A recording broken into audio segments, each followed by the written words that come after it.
In 1969, when John was singing Give Peace a Chance, arms companies from East and Western Europe, America, Russia and China were selling weapons to countries such as Africa and in Southeast Asia and the Middle East. These weapons were being used to fight wars in countries such as Cambodia, Angola and Mozambique. At the same time, wars were being fought in Vietnam and Laos and across the African continent. These wars continued throughout the 70s, and in the 1980s, wars started in Afghanistan and Iran and Iraq. Once these wars had finished, we were led to believe that these countries were at peace. But this is not the case for the civilian population who had begun trying to get back to their normal way of life. The one thing they had in common was their country remained littered with unexploded debris of the war. Among the most deadly of these was the landmine. And I'm just going to show you a couple of the types of things that I've been talking about. This is a VS-50. It was made by a company called Valsella in Italy, and it's made of hardened polythene, and it only contains a small amount of metal. The only way to clear this mine is to either stand on it or to actually detect it and remove it from the ground. If an adult was to stand on this, it was designed, in actual fact, to not kill a soldier, but to maim him. If a child was to stand on it, it would not just take its leg off, but actually destroy many of its vital organs, and the child would spend some hours dying. It's horrible. This mine is called a Valmora 69.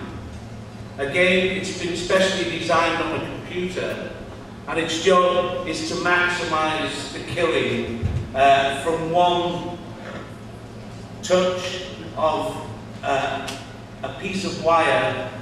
It is buried in the ground to this depth, and a tripwire can be put out in any direction.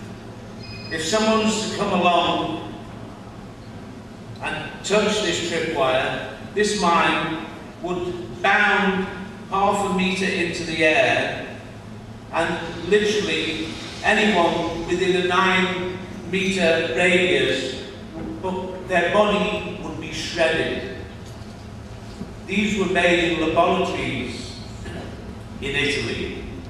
Of course, it's not just Italy that have made these mines. It is all over Europe, it is America, it is China, it is Russia.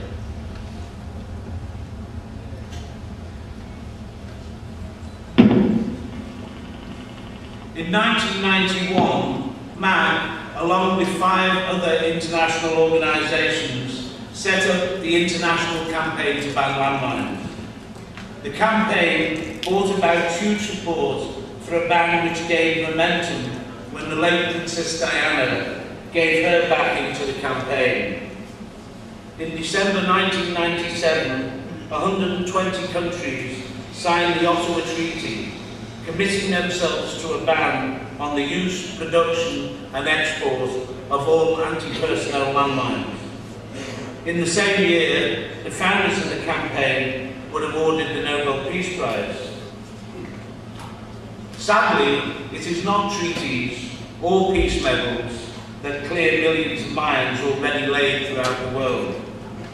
In 1992, MAG set up its first clearance program in the northern Kurdish areas of Iraq, where Saddam's forces had laid mines against the civilian population surrounding their villages and their supplies of water.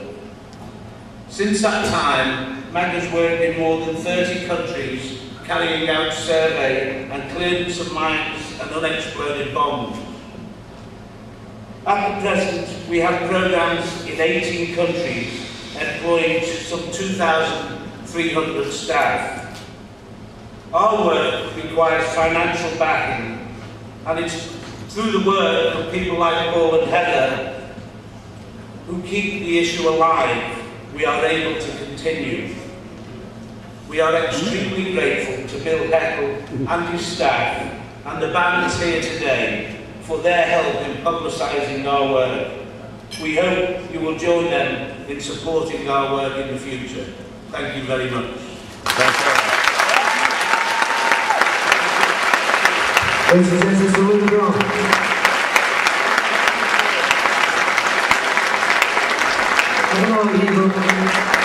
I know that both of us stand so close to a landmine, and just looking at them, they are the epitome of evil. If you want to find out a little bit more information on how you can help out, there's a lot of guys over in the far corner. So as you're on your way to the bar, you'll see the guys, they're all wearing the t-shirts with my grip on them. So please do us a favour, go and have a word with them, go and pick up one of the leaflets, and see if you can help out in any way. Once again, Mr. Luke McGrath.